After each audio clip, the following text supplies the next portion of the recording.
And I'm back with another one. I'm here to give y'all my take, my review slash recap on the haves and the have-nots. Y'all, I was not going to leave y'all hanging. This is season 6, episode 2, titled Battle for the Past. Okay? And let me begin by saying I was really concerned about this episode title because Hannah and Candace been stuck in the past since the beginning of this show. Okay? So let's move towards a better future. But whatever, okay. I guess people are here for the drama. I'm personally sick of the drama between Hannah and Candace, but I digress, okay. So, before I even get into any more detail about this episode, if this is your first time on my channel, please, please, please, number 1, click that subscribe button, and number 2, go ahead and click that like button. Yes, yes, yes. I promise to give you great commentary from some of your favorite shows, just like this one. So, and for my returning subscribers, thank y'all so much for y'all loyalty. I sincerely appreciate it. Okay, so now getting into the show. So, the episode summary said that secrets are revealed when everyone comes together at the hospital. So, I'm really expecting some true tea to be spilling. So, we'll see. I don't know if it gave me all the tea I wanted, but we'll see. Okay, so the episode, it starts off where it left off, okay? There's the standoff between, on one side, we have Great Value Obama, we have Candace, we have Landon, and we have all the Secret Service men. On the other side of the playing field, we have Derek, we have Hannah, and we have Mitch. There's an awkward silence in the midst. Yeah, I should have been an announcer, right? So anyways, there's an awkward silence in the midst of all of this, and Candace breaks the silence by turning to Mitch, not her mother, but Mitch, a little disrespectful, and saying, "So, Mitch, how is my brother doing?" And Mitch is like, "Well, we don't really know at this point." And so Candace is like, "Well, where's the doctor?" And Great Value Obama, he starts pulling his presidential strings. He turns to Landon, and he's like, "Landon, go find the doctor. Go talk to the doctor." That's when Hannah steps in like the mama bear, like, "Nah, he is in surgery. Y'all will not be finding no doctor, okay? You're not about to disrupt him while he's operating on Benny." Okay, touche. Great Value Obama looks at Landon and gives him that look like, "Stand down, okay? Not right now." Okay, so then we see Great Value Obama try to break the ice, okay? He senses the tension, so he extends his hand out to Hannah to introduce himself, and he's like, "Hello, my name is Charles Fredrickson, and you are?" And Hannah says, "I'm that boy's mother." And then he said, "Oh, okay, so you're Candace's mother." She like, "Yes."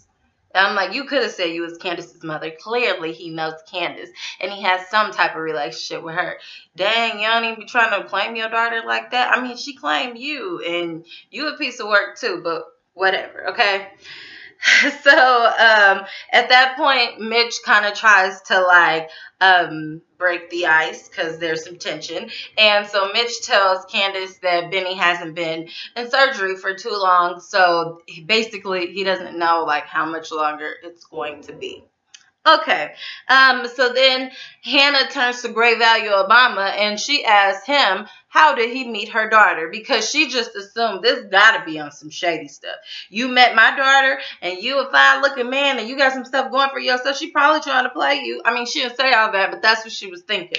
So Great Value Obama was like, "Oh, mutual friend." Now we know they met because she tried to do a little hookup with him and con him. But yeah, but he was already 2 steps ahead of her. But that ain't her mama's business, okay? So Great Value Obama is like, "We met through mutual friends. Actually, she's told me a lot about you." And Hannah was like, "Now, don't lie to me, because I know she haven't done that." And then he was like, "No, yes, she has. It's just wonderful things." And Hannah was like, "I know you a politician and all, but a lie don't care. A lie doesn't care who tells it, okay? Like, come on now." And so that's when Candace steps in and she was like, "Oh no, I did tell him about you. I told him about how much of a wonderful grandmother you were. So wonderful that you protected my son with your own life." And so there's like some undertones in there because you know that Candace is feeling some type of way about the fact that her mother survived, but her son didn't. Okay. So at this point, goes to commercial, comes back. All of them are sitting in the waiting room, and they're facing each other at this point. So it's quiet because nobody knows what to say, but Candace starts doing what she does best, and she tries to get under her mother's skin.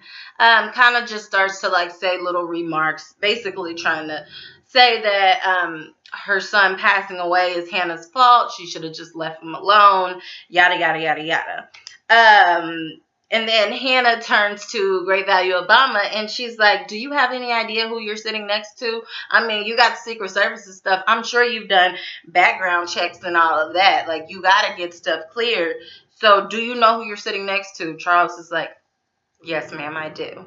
And so she's like, "And you're still sitting there?" He's like, "Yes, ma'am, I am." And she was like, "Well, this is going to be an interesting 4 years." The shade, okay? Charles is like, "Well, actually, we were hoping for 8." And she was like, "Well, you ain't going to get that sitting next to her, dealing with her. I can tell you that right now, okay? Not with her, okay? Maybe 4, but probably 2, okay?" And so at that point, Landon tries to jump into the conversation. You know, he's not already a fan of Candace. And he's like, "Hey, Mr. President, I think this is a good time for us to go and visit those kids, those sick kids in this hospital." And he checked Landon so quick. Like, "What did I tell you? Okay, no, okay? I run stuff around here, not you. Chill out, okay?" Landon takes a step back. So at that point, Great Value Obama, he tries to like ease some of the tension. So he turns and tells both of them about his time in law school when he worked on a case that involved a mother, a daughter, and the father's ashes. Okay, the father was deceased. Basically, to sum it all up, they argued back and forth over who would get the ashes, and they wasted all this time and years together because they were focusing so much on the past and a dead situation, being that the father was passed away. They weren't going to come back from that. One day, the daughter got over it. She got tired of fighting, so she just gave the mother the ashes. But they realized that they wasted so much time in the best years of their life where they could have moved beyond the past and enjoyed that time together, but instead they chose to argue over a dead situation. So I'm like, I mean, that was a good story and all, Charles, but theirs is a little deeper. I mean, it's her son, but they got a lot of stuff from childhood, and both of them have to cooperate. And I just don't see it just being happy-go-lucky ever between Hannah and Candace. I would like for it to be, but I doubt it. Okay, so anyways, back at Veronica's lair, aka Veronica's house.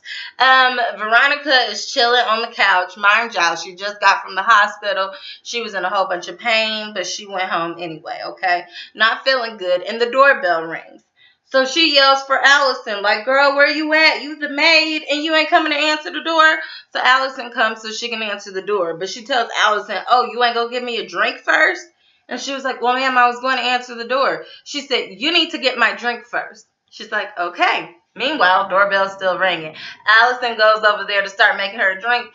Veronica is like, "Did you wash your hands?" I'm like, oh my gosh, Allison, just quit, okay? McDonald's, Sears, Kmart, Walmart, somewhere is hiring, okay? It got to be better than dealing with Veronica. So she was like, "Yes, ma'am, I did wash my hands." Veronica said, "Come here, because let me check your fingernails." She checks her fingernails. She was like, you got dirt under there. That is trifling and nasty. You need to go wash your hands. And Allison is like, "Yes, ma'am." Okay, whatever. So Veronica decides to get up. She was like, "I'll answer the door myself." But not before she goes to pour herself a drink, okay? So the doorbell was still ringing. Meanwhile, the door just opens, and it was RK, and he decides to just let himself in. And I'm thinking, Veronica, you just leave your front door unlocked? Like, you don't seem like that type, but okay. So RK walks in. He's extremely arrogant. She's like, "Boy, where you been? Like, shouldn't you be at the hospital trying to set up my son right now? I gave you a job to do." And he was like, "Yeah, but the hospital is packed. It's all this, like, extra security and Secret Service there. There's no way I could get to him."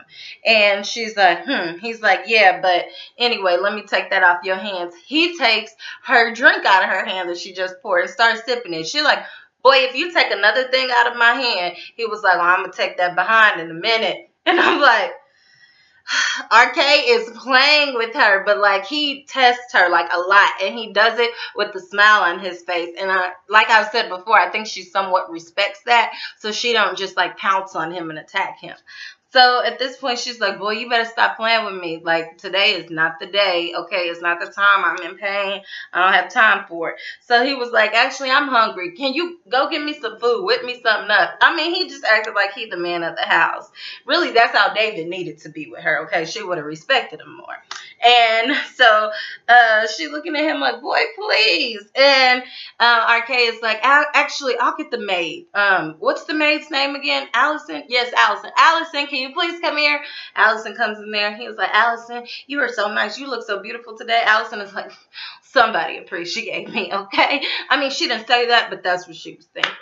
And so he was like, "Is there any food? Could you give me something to eat?" She's like, "Well, what would you like?" He's like, "Actually, let's just walk to the kitchen together, okay? And we'll figure it out in there." And she's like, "Okay." He walks to the kitchen with her with his arm around her. Veronica is like, "That boy better stop playing with me." I'm thinking, Veronica, as crazy as you claim you are, and we know you can be. I mean, you like get people blown up. You just let RK just say whatever to you, because this is a little game. I think it somewhat turns her on. But whatever.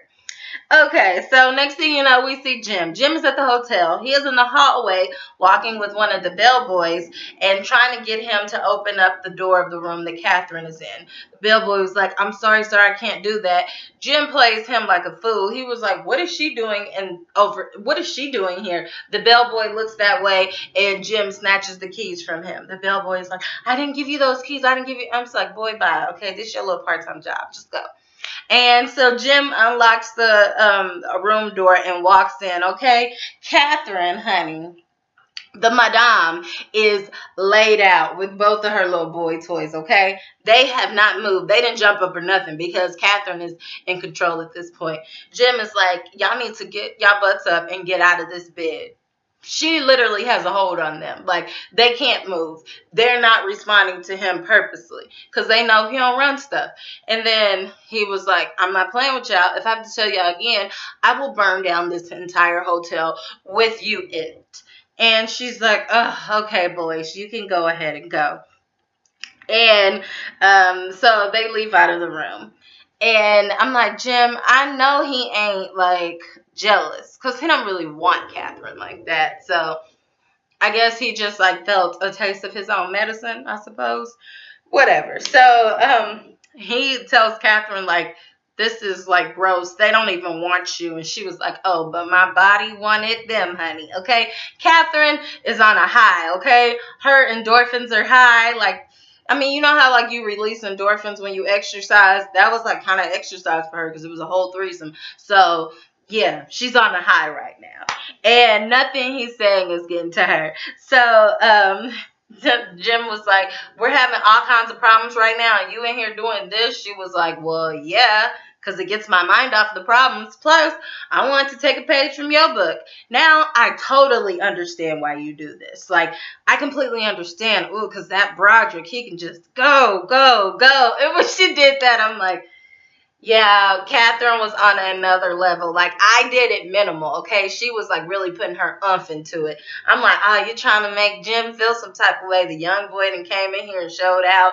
You've been married to Jim." I mean, he was, all around the world in different places, spaces, people, but he clearly never did it like Broderick because you ain't never bragged about him like that. But okay. So Jim is like, "Just stop it." And she's like, "What?" And he's like, "I just need to let you know that Sarah was was at our house." She's like, "Who is Sarah?" Jim says she was my informant at the DA's office. And she was like, "Oh, so that's another one of your floozies. So what, is this number 13, 14? I'm losing track. I'm going to have to catch up. See, this is why I'm doing double duty right now, okay? I have to have that threesome because I got to catch up to your numbers." I'm like, Catherine, oh my gosh. Mind y'all, she's been drinking as well. So he tells her that Sarah was wearing a wire, and basically you need to like be serious because somebody going to jail. And she was like, "Well, it will be a welcome relief to get away from you." And so He's like, this is not a joke. This is not funny. But she's laughing. She thinks it is. She's totally unbothered, still on a high. And Jim is irritated and he just leaves out the room. Okay? Meanwhile, in the lobby, Broderick and Rocky, the two that were just in the threesome with Veronica, I mean, not Veronica, with Catherine, they are scheming. Okay? Broderick is trying to get Rocky to hook up with him and his ex-wife because she got money and it's a great scheme and this is going to be a huge paycheck, okay?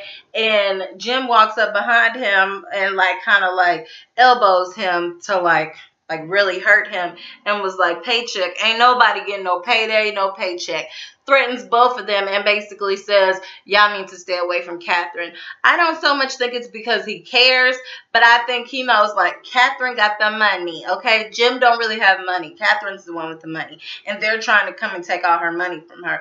That's going to affect him and his son. So he's like, nah, y'all trying to play her. That ain't going to work, okay? So next time I catch you around her, I have people in low places that will take care of you, okay? While he's doing all this, he literally has a handful of Broderick's cojones, or maybe his whole package, okay? And Broderick is in pain, and Rocky is watching oh, shoot, okay? So at this point, Broderick walks away, and Jim was like, my friends will do much worse, okay? Just look at that as a vasectomy. They said it's not painful, but clearly it is, okay? And so Broderick walks away. Then Jim tells Rocky, oh, you a bartender. Go get me a drink and give me some hand sanitizer while you at it. I'm like, I can't deal with Jim and Catherine. Okay, so back at the hospital, we see Jeffrey and Madison. They walking down the hall. I don't even know if they cupcaking at this point because they're actual friends, okay? They're trying to get to know each other.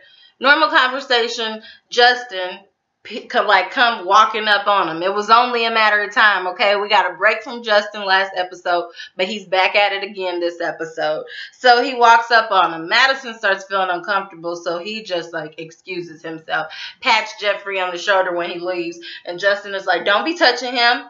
I'm like, oh my gosh. Okay. So, Justin turns to Jeffrey. He was like, I'm getting sick of this. Jeffrey was like, yeah, I'm getting sick of it. And so Justin is like, well, how are you? Am I going to see you today? Jeffrey is like, look, I'm not focused on you. No, you're not going to see me. I am here at the hospital supporting my father. Okay. So, Justin is irritated, okay? He snaps. First, he pretends like he's gonna hit Jeffrey, and then he stops. He's like, oh, I'm sorry. Then he's just like, forget it. And completely just hauls off on him, okay? Starts punching him. Jeffrey is punching back. They are literally wrestling in the hallway of the hospital, okay? Now, mind you, pause, okay? Madison has already warned Jeffrey about this on several occasions. So has David. They have all warned him, and he's like, no, I can handle Justin. I can handle Justin. They're basically telling him, you're in a domestic violence situation. And he's like, no, I got it. I can handle him, whatever. No, dude, he just snapped on you, okay? He tried to kill your mother, but whatever. Okay, so at this point, the security and Madison, they run up so the security can break up the fight between them. And then Justin gets escorted out of the hospital. At this point, Madison is like, are you okay? Are you okay? You really need to stay away from him. Oh my gosh. Jeffrey is like, I'm fine. I'm fine. And then Madison is like, okay, well, let's just go get you checked out. Okay. The perks of having, your bae is a nurse. Okay. So now we go back to the waiting room. So, in the waiting room, Landon and Mitch decide to get up to leave to go check to see what's going on with Benny. Okay? Landon is kind of eyeing Mitch oh, you were super tall. And Mitch is like, yeah, I am. Always have been. He's not catching on. Whatever. And so at this point, they walk up to the doctor in the hallway. They ask to see Benny, and the doctor is like, well, are you family? Mitch didn't even hesitate. He was like, yeah, we're family. The doctor looked at him you don't look like you got that much melanin in your skin. Okay? He's black. You're clearly white, Italian, whatever you are. Okay?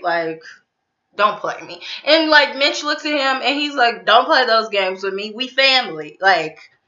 We grew up together, we family. And so the doctor is just like, okay, whatever.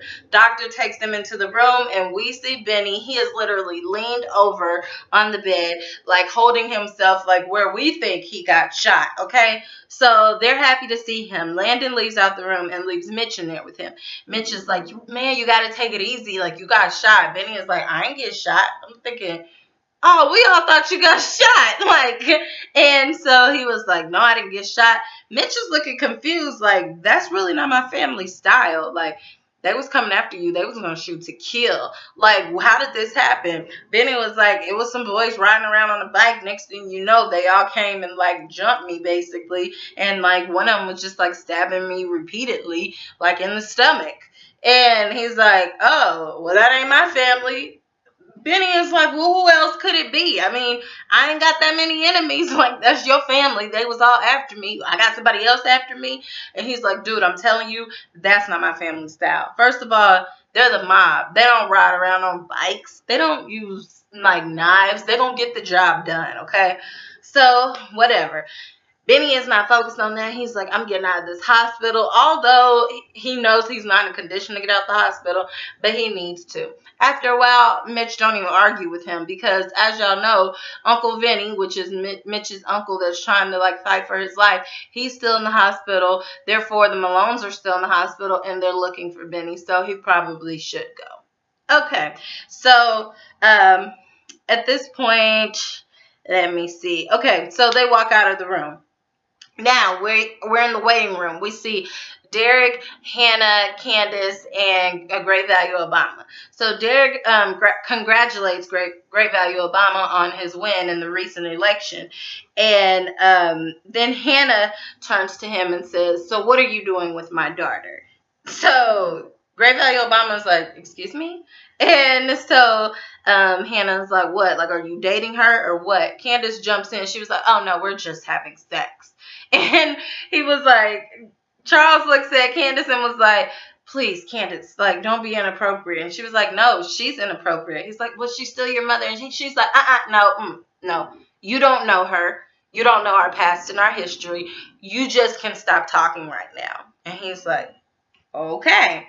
Well, it's about that time. I need to go visit those sick kids. I'm like, you know what? You got good timing, okay? So him and Landon, they leave to go visit the sick kids. Meanwhile, the doctor comes out.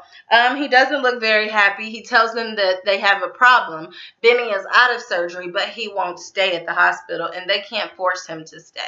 And then we see Benny and Mitch walk up. Benny is still slouched over, limping, can, like, barely walk. He looks like he still just got shot. I mean, just got stabbed. And they're all trying to convince him to stay. And y'all know Benny is stubborn and stupid. He's like, no, I'm leaving. Whatever. So now we see Madison and Jeffrey in the same hospital.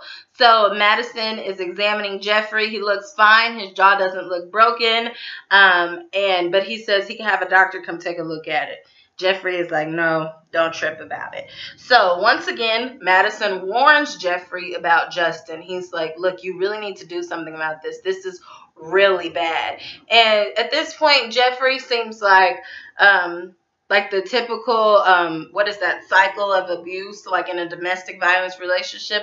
He starts making up excuses for Justin and, like, you don't understand, like, he has sacrificed so much. He lost his wife and kids. He's just lost right now, da-da-da. And I'm like, Jeffrey, like, are you stupid too? Like, I don't know what else Justin can do to you for you to not, like, for you to, like, start hating him and really, like, make him back up off you. But whatever. So the next thing you know, Jeffrey just changes the subject because he doesn't want to talk about it anymore. Okay, so now we see Wyatt at his house. Sarah is still in the kitchen. He comes to, like, talk to Sarah again, and she's like, is your dad here? He's like, no, but I can go. I think he'll be here in 10 minutes. Like, I can go call him again. She's like, okay, whatever. At one point, he tries to get her to go pick up a package for him because he's still trying to get drugs. She's like, no, I'm not doing that. I'll leave. He's like, no, I'll go call my dad.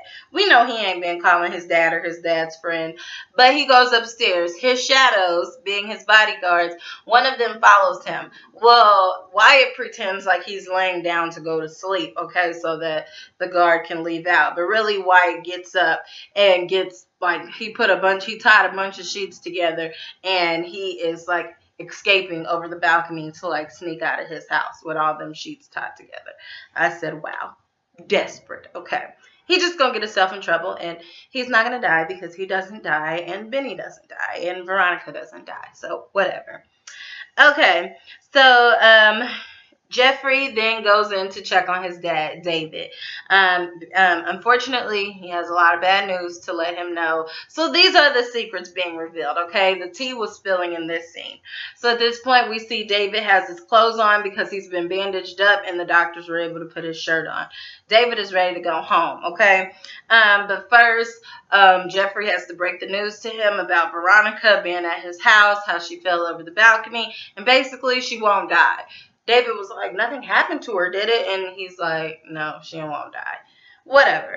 And then, unfortunately, because David started asking questions like, did you get in touch with Erica's family? Did you get in touch with them?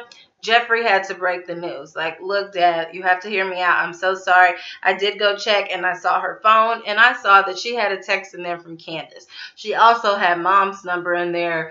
And then David is like, hold on. But, like, Candace and your mom don't get along. Yeah, but they did, okay? Like, they had a common enemy, which was you, or trying to get money out of you, or just make your life miserable. So that is what they did. So they banded together for this moment. So David is, like, stunned, like, so Erica played me. Like, this was a setup. And Jeffrey is like, I'm sorry, Dad, it was. He was like, don't worry about it. You're still on good terms with Candace. Call her and verify that this story is true. So he tries to call her, but Candace didn't pick up the phone, of course. She's dealing with Benny. And so David is like, okay, I definitely got to get out of this hospital now, okay? So he doesn't want to leave, but David is like, I don't care what anybody says. I'm leaving and getting out of here, okay? Because he is pissed off, okay? So Madison comes in. Madison tries to convince him to stay. David is like, there's nothing you can say. I'm not staying here, okay? And so Madison is like, well, you need, like, professional care. Like, somebody has to tend to your wounds. David said, I got connections here. I know the owner or whoever of this hospital, the director of this hospital. I will call them so that they can let you come to my house and tend to my wounds, okay? I can pull strings. It's going to happen. That way you can see Jeffrey more often anyway. So it's a win-win situation. Drops the mic, okay? Nobody else can say anything, okay? Situation taken care of. So, next thing you know, there was another scene that was Wyatt sneaking off the balcony. Then we see Madison. Very last scene. Madison is a little naive himself, okay? He is walking out into the parking garage at the hospital alone. One, parking garages are freaking scary, okay? All the bad stuff happens in parking garages. Like, Benny was getting shot at in the parking garage. Like, come on now. I get nervous in parking garages. But whatever. So he is leaving work. He's talking to his boo, Jeffrey, on the phone. And he walks out to his car. And his car is all banged up. I'm like, oh, shoot. This is the interracial version of A Thin Line Between Love and Hate, okay? So I'm like, his car is destroyed, and it's clearly Justin. And he tells Jeffrey that over the phone. Jeffrey is apologetic, like, I'm so sorry. Please don't get off the phone. Are you safe? Are you okay? Madison is like, don't worry about it. I got to get this taken care of. Like, I'm about to call security. Jeffrey is like, no. Please don't get off the phone, okay? Please don't. Please just walk back into the hospital and call security. Like, you got to be around people, okay? Madison is like, no, Jeffrey, don't worry about it. I'm fine. I'm about to call security.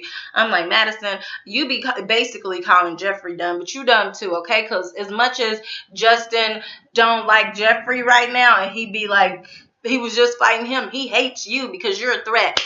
Madison decides to get off the phone anyway, clicks, hangs up that phone. Next thing you know, he didn't even have a second to start dialing on his cell phone because he got hit in the back of the head with a crowbar. We didn't see who the person was, but clearly it's Justin, and I'm about sick of Justin, okay? He needs to die too because his character is outrageous. But anyways, yeah, that was my take, my review of this episode. Finally, some truths came out that were revealed. I don't think it was really anything new to us besides the fact that Benny didn't get shot; he got stabbed. So maybe that's one of like War's people. Like y'all remember Warwick? Maybe that's one of his people that is like coming back to like avenge his death. I don't know because Candace got him killed, but whatever the case, we shall find out probably in 5 seasons. But whatever. Y'all let me know what y'all think. Hope y'all enjoyed this review, this episode. If y'all made it this far, you may as well click that like button and click that subscribe button. And I will see you guys in my next video. Holla!